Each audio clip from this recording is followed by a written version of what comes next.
Assalamualaikum warahmatullahi wabarakatuh. Nama saya Yunika Citra Melia dari program studi akuntansi kelas pagi semester 2 dengan NPM 2020103091. Video ini saya buat guna memenuhi nilai ujian tengah semester mata kuliah Pendidikan Kewarganegaraan oleh Ibu Enah Pahlawati, SEMM. Sebelum kita lanjut, saya mau memberikan sedikit motivasi buat kalian semua, terutama buat saya pribadi, yaitu jangan menyerah, menderitalah sekarang, dan hiduplah jadi pemenang nantinya. Ya, gimana kabar kalian nih di masa pandemi COVID ini? Semoga kalian selalu sehat dan dalam lindungan Allah Subhanahu wa Ta'ala. Jangan lupa untuk tetap terapkan protokol kesehatan, dan kita saling mendoakan semoga kita semua sehat dan pandemi ini segera berakhir. Yang pertama yaitu ada latar belakang pendidikan kewarganegaraan. Satu, secara etimologis, pendidikan kewarganegaraan terdiri dari dua kata, yaitu pendidikan dan kewarganegaraan. Pendidikan merupakan upaya yang dilakukan secara sadar ataupun terencana dalam rangka pengembangan potensi diri. Sedangkan kewarganegaraan adalah segala sesuatu yang berhubungan dengan warga negara, hukum, dan politik. Yang kedua yaitu secara yuridis. Pendidikan kewarganegaraan secara yuridis yaitu agar menumbuhkan agar masyarakat memiliki rasa cinta tanah air dan kebangsaan.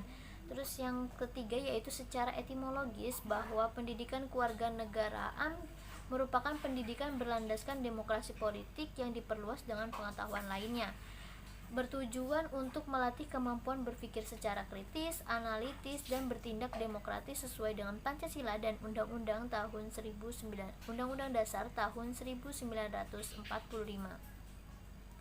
Ya, pendidikan kewarganegaraan sendiri memiliki tujuan yaitu menciptakan warga negara yang memiliki wawasan kewarganegaraan, menanamkan rasa cinta tanah air dan kebanggaan sebagai warga negara Indonesia dalam diri generasi muda sebagai generasi penerus bangsa.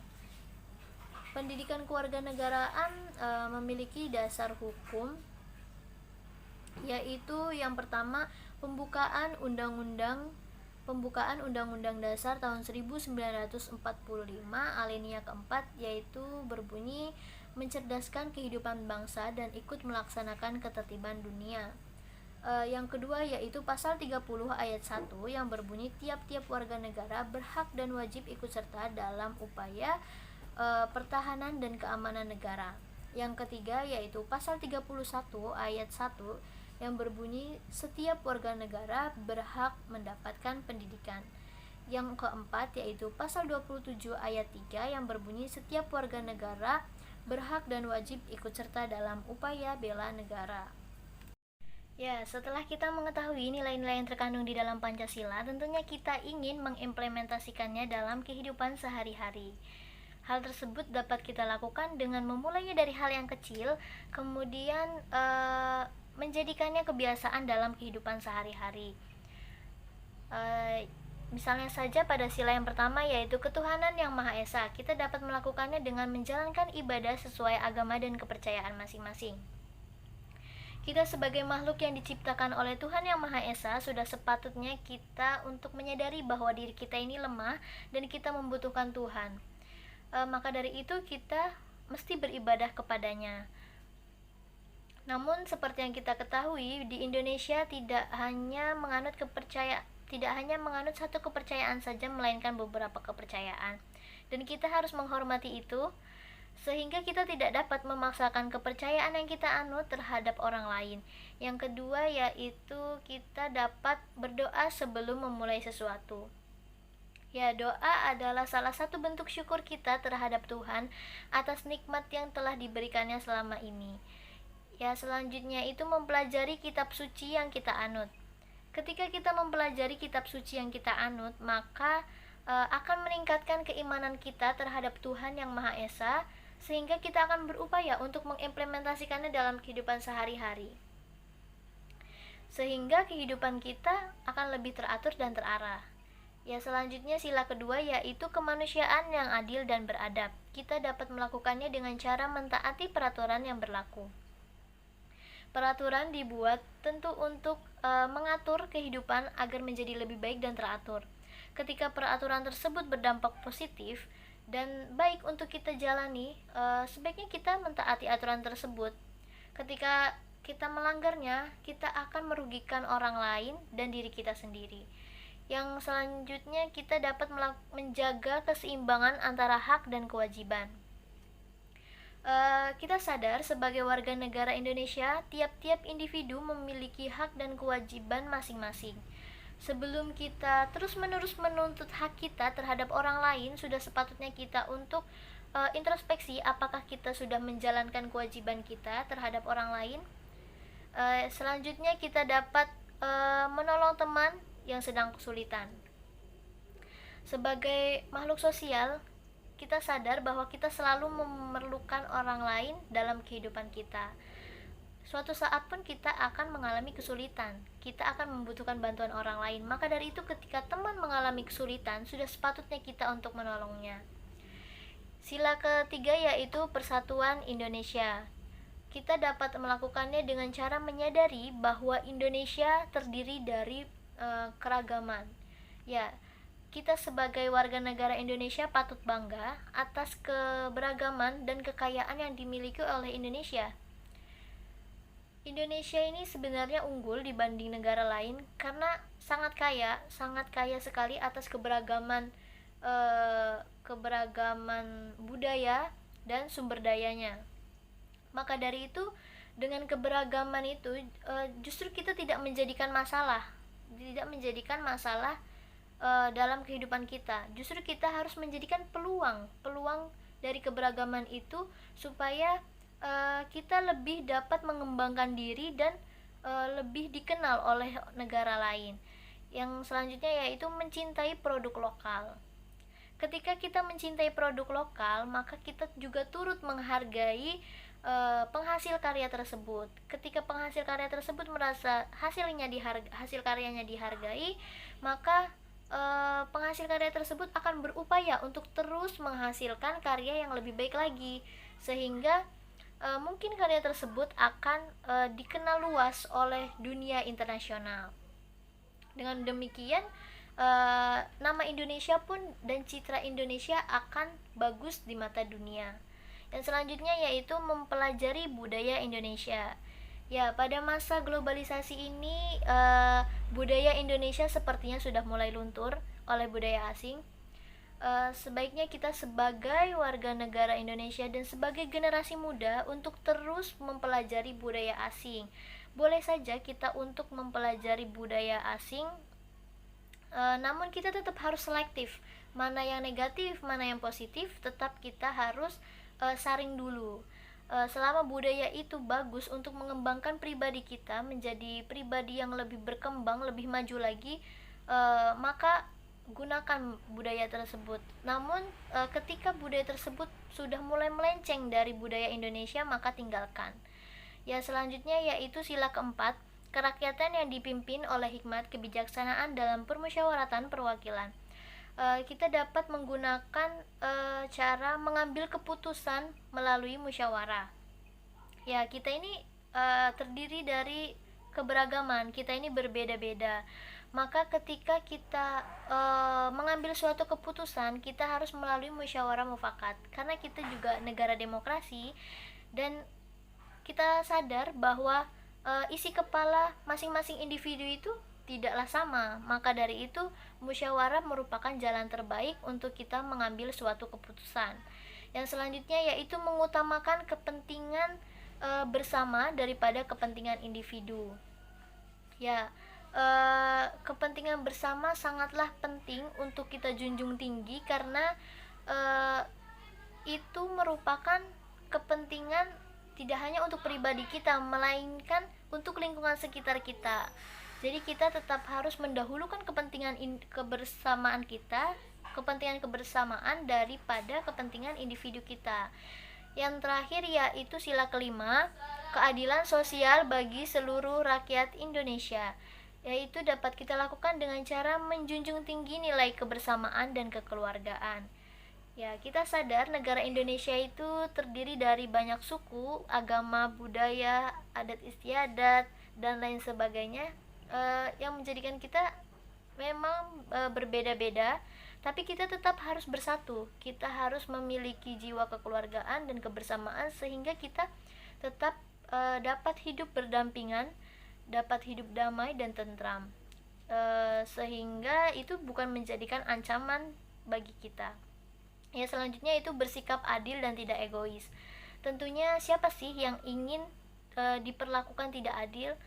Pastinya tidak ada yang mau. Maka dari itu kita harus memperlakukan orang lain secara adil, karena setiap orang pun memiliki hak dan kewajiban, sama seperti kita memiliki hak dan kewajiban. Maka dari itu kita tidak boleh membedakan suatu ras atau suatu agama seseorang, sehingga itu akan menimbulkan ketidakadilan bagi orang tersebut. Ya, yang selanjutnya itu ada tujuan politik. Tujuan politik yang pertama yaitu supaya kekuasaan yang ada di masyarakat maupun di negara dapat diperoleh, dikelola, dan dijalankan sesuai norma hukum. Yang kedua yaitu menciptakan kekuasaan di masyarakat maupun pemerintah yang demokratis. Yang ketiga yaitu untuk membantu terselenggaranya kekuasaan pemerintah maupun masyarakat yang mengacu pada prinsip NKRI. Contoh yang berkaitan dengan tujuan politik yaitu pemilu. Dalam menentukan pemimpin, baik dalam organisasi lingkup kecil, besar, maupun nasional sekalipun, biasanya kita akan melakukan musyawarah untuk menentukan hasil tersebut. Indonesia merupakan negara demokrasi yang menjadikan pemilu sebagai pilar utama dalam proses akumulasi kehendak rakyat. Pemilu biasanya digunakan untuk memilih calon anggota legislatif, presiden maupun wakilnya.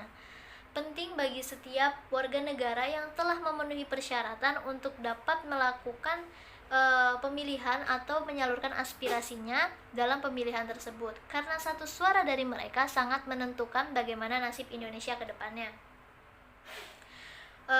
Bagi para calon kandidat pun perlu menyiapkan visi dan misi serta kembali meluruskan niat mereka dalam mencalonkan diri.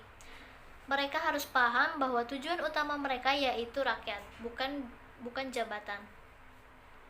Mereka juga harus mempersiapkan citra positif mereka di hadapan rakyat ataupun di hadapan masyarakat umum yang mereka akan pimpin, di hadapan masyarakat Indonesia yang nantinya mereka akan pimpin. Mereka harus tetap konsisten dalam mempertahankan citra positif mereka saat mereka terpilih, dan melaksanakan dan menjalankan jabatan tersebut nantinya. Tujuan pemilu yaitu untuk sebagai perwujudan hak asasi politik rakyat, serta mewujudkan kedaulatan rakyat, dan sebagai pergantian pemimpin secara damai. Pergantian pemimpin bukanlah sesuatu yang aneh, melainkan itu adalah sesuatu yang wajar. Itu dilakukan untuk supaya terciptanya penyegaran dan munculnya ide-ide kreatif dan berkembang. Selain itu, masyarakat pun akan turut berpartisipasi dan turut andil dalam kegiatan pemilu tersebut. Mereka akan mencari tahu siapa calon pemimpin yang terbaik untuk Indonesia ke depannya. Mereka akan mengorek informasi siapa sebenarnya calon-calon tersebut, sehingga mereka tidak akan salah pilih nantinya. Mereka akan tahu siapa yang dapat mengemban amanah dan menjalankan tugasnya ketika calon kandidat tersebut menjabat jabatannya. Mereka dapat mengemban amanah dan menyalurkan aspirasi rakyat. Ya, yang selanjutnya yaitu upaya untuk menumbuhkan kecintaan kita terhadap bangsa dan negara. Yang pertama yaitu melalui pendidikan kewarganegaraan. Ketika kita belajar materi pendidikan kewarganegaraan, yaitu berupa nasionalisme, patriotisme, hak dan kewajiban, hak asasi manusia, upaya bela negara, serta wawasan kebangsaan, dan lain sebagainya. Jika kita dapat pahami dengan tepat makna yang terkandung di dalamnya dan kita mengimplementasikannya dalam kehidupan sehari-hari, maka akan menumbuhkan kecintaan kita terhadap bangsa Indonesia. Selain itu, kita akan menyadari betul apa kewajiban dan hak kita sebagai warga negara Indonesia, sehingga kita bertanggung jawab atas kemajuan bangsa Indonesia. Yang selanjutnya yaitu menggunakan produk lokal. Ketika kita menggunakan produk lokal merupakan bentuk apresiasi kita terhadap para pengrajin, para seniman, serta profesi lainnya yang berkarya untuk menghasilkan barang atau jasa, menghasilkan produk yang mereka hasilkan untuk dipasarkan di Indonesia. Ketika hasil mereka dihargai dan disukai oleh warga negaranya sendiri, mereka akan sangat bangga. Mereka akan berupaya untuk menghasilkan karya yang lebih baik. Mereka akan berinovasi dan mengembangkan ide-ide mereka untuk dapat menghasilkan karya yang lebih baik lagi, sehingga dapat dicintai oleh warga Indonesia, bahkan untuk berkembang ke warga internasional. Selain itu, ketika kita menggunakan produk lokal, kita akan membantu perekonomian Indonesia. Kita akan memajukan perekonomian Indonesia karena kita menggunakan produk lokal. Ketika kita menggunakan produk dari bangsa lain, dari negara lain, kita akan memperkaya negara tersebut. Maka dari itu, cintailah produk lokal. Selanjutnya yaitu mengenal sejarah para pahlawan. Ketika kita mengenal sejarah para pahlawan, maka kita akan timbul rasa semangat kita akan timbul keinginan kita untuk terus mempertahankan kemerdekaan Indonesia, mempertahankan keberagaman Indonesia yang ada di Indonesia ini, untuk terus bisa kita kelola. Kita akan sadar bahwa bagaimana berat dan susahnya perjuangan para pahlawan dalam mencapai kemerdekaan Indonesia. Kita akan sadar bagaimana susahnya dan berkorbannya para pahlawan dalam mencapai kemerdekaan Indonesia. Mereka berkorban harta, keluarga, waktu, tenaga, dan pikiran, bahkan nyawanya sekalipun mereka berani korbankan untuk kemerdekaan Indonesia. Maka dari itu, kita sebagai generasi muda dapat menumbuhkan kecintaan kita terhadap tanah air Indonesia, yaitu dengan melalui budaya membaca. Bisa membaca buku atau membaca buku sejarah, atau menonton film dokumenter, mengunjungi museum atau tempat bersejarah lainnya. Itu akan lambat laun akan menumbuhkan kecintaan kita terhadap bangsa Indonesia. Yang selanjutnya yaitu memperkaya wawasan tentang bangsa Indonesia. Tak kenal maka tak sayang. Ya, itulah pepatah yang patut menggambarkan ketika kita tidak mengenal bangsa kita sendiri. Ketika kita tidak mengetahui apa itu bangsa Indonesia, apa itu negara Indonesia, dan apa yang terkandung di dalamnya, kita tidak peduli. Kita akan bersikap apatis dan bodoh amat akan segala sesuatu yang terjadi di dalam Indonesia. Namun ketika kita berusaha untuk mempelajari, mencari tahu apa yang ada di dalamnya, mencari tahu keberagaman, mencari tahu tentang budaya atau bahasa atau sumber daya yang ada di dalamnya, kita berusaha mempelajari, maka akan tumbuhlah kecintaan kita terhadap Indonesia. Kita akan berusaha untuk mempertahankan itu agar tetap menjadi milik Indonesia. Ya, terus selanjutnya ada fenomena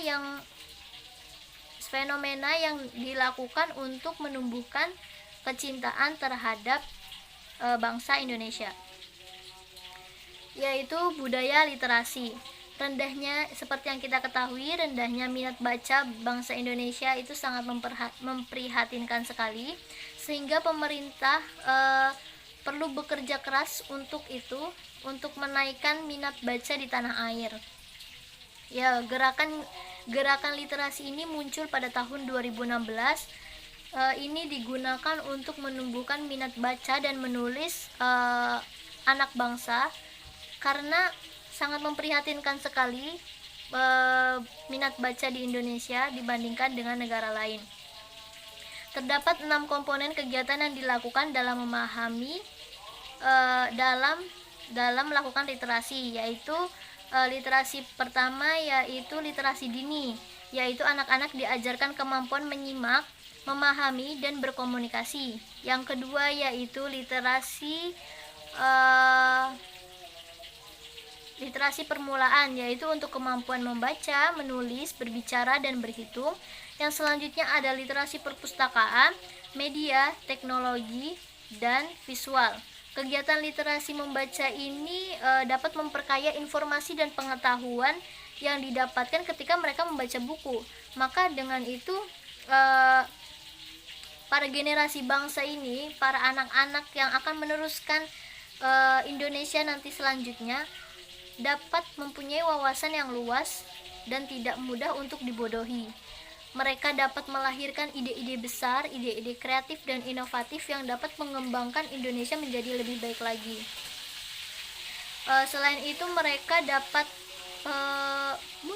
mereka akan muncul kepekaan terhadap ancaman yang dialami Indonesia, dan mereka akan selektif terhadap budaya yang timbul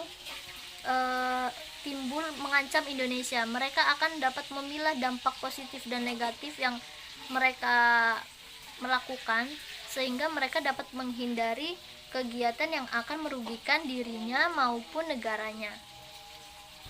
Ya, yang selanjutnya yaitu ada ideologi terbuka dan ideologi tertutup. Ideologi tertutup yakni ideologi yang bersifat mutlak. Maksudnya yaitu pandangan yang menentukan tujuan dan norma-norma politik politik dan sosial yang ditetapkan sebagai suatu kebenaran yang tidak dapat dipersoalkan lagi, tetapi harus diterima sebagai sesuatu yang harus dipatuhi.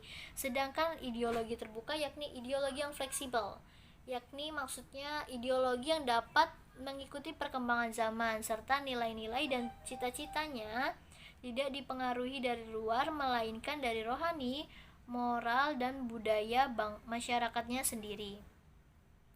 Ya, ideologi terbuka yang ada di Indonesia contohnya yaitu menjunjung tinggi nilai ketuhanan. Kita dan bangsa Indonesia dapat berdiri di dunia ini karena diciptakan oleh Tuhan Yang Maha Esa. Indonesia tidak hanya menganut satu kepercayaan saja, melainkan beberapa kepercayaan dianut oleh masyarakat yang ada di dalam negara Indonesia. Untuk itu ideologi terbuka ada di Indonesia supaya masyarakat memiliki cara pandang dan cara pikir yang terbuka dan bersifat rohani. Yang kedua yaitu menerima budaya luar. Ya, seperti yang kita ketahui di era globalisasi sangat mudah sekali untuk kita dapat mengakses dan melihat budaya luar yang ada baik di media elektronik, media cetak, dan lainnya. Selagi budaya tersebut dapat berdampak positif dan dapat digunakan sebagai pengembangan diri kita dan membuat baik nama negara Indonesia, kita dapat menggunakannya. Selain itu budaya luar yang bisa kita ambil yaitu kita dapat belajar bahasa asing melalui lagu-lagu yang ada yang terdapat pada negara lain. Namun ketika budaya tersebut berdampak negatif terhadap kita ataupun negara kita, terhadap nama baik bangsa Indonesia, sebaiknya kita meninggalkan budaya tersebut. Karena Indonesia terkenal sebagai negara yang ramah tamah, sopan santun, maka sebaiknya citra tersebut tidak hilang dari Indonesia. Yang selanjutnya yaitu ideologi tertutup yang terdapat di Indonesia, yakni saya rasa tidak ada, karena Indonesia menganut ideologi terbuka. Seperti yang kita ketahui, kita mudah sekali untuk mendapatkan akses untuk melihat budaya asing. Namun kita tetap harus selektif dalam memilah dan memilih budaya asing tersebut. Nah, tetapi terdapat beberapa negara yang menganut ideologi tertutup seperti Cina, Laos, dan Korea Utara. Mereka menganut ideologi komunis di mana kegiatan yang dilakukan oleh masyarakatnya hanya boleh dilakukan atas nama negara, serta membangun negara yang makmur dengan tanpa adanya kelas atau dipukul rata. Ya, kesimpulannya Indonesia merupakan negara dengan penganut ideologi terbuka. Maka dari itu, kita sebagai penganut ideologi terbuka yang fleksibel, kita harus dapat memanfaatkannya untuk pengembangan diri kita serta mengharumkan nama Indonesia. Kita dapat menambah dan memupuk rasa cinta kita terhadap bangsa dan negara melalui pengamalan Pancasila, melalui pendidikan kewarganegaraan dan penggunaan produk lokal. Sekian materi yang mungkin saya sampaikan. Terima kasih kepada Ibu Enah Pahlawati SEMM sehingga saya dapat membuat video ini hingga selesai. Kurang lebihnya mohon maaf. Semoga video ini bermanfaat untuk kalian, terutama untuk saya pribadi. Wassalamualaikum warahmatullahi wabarakatuh.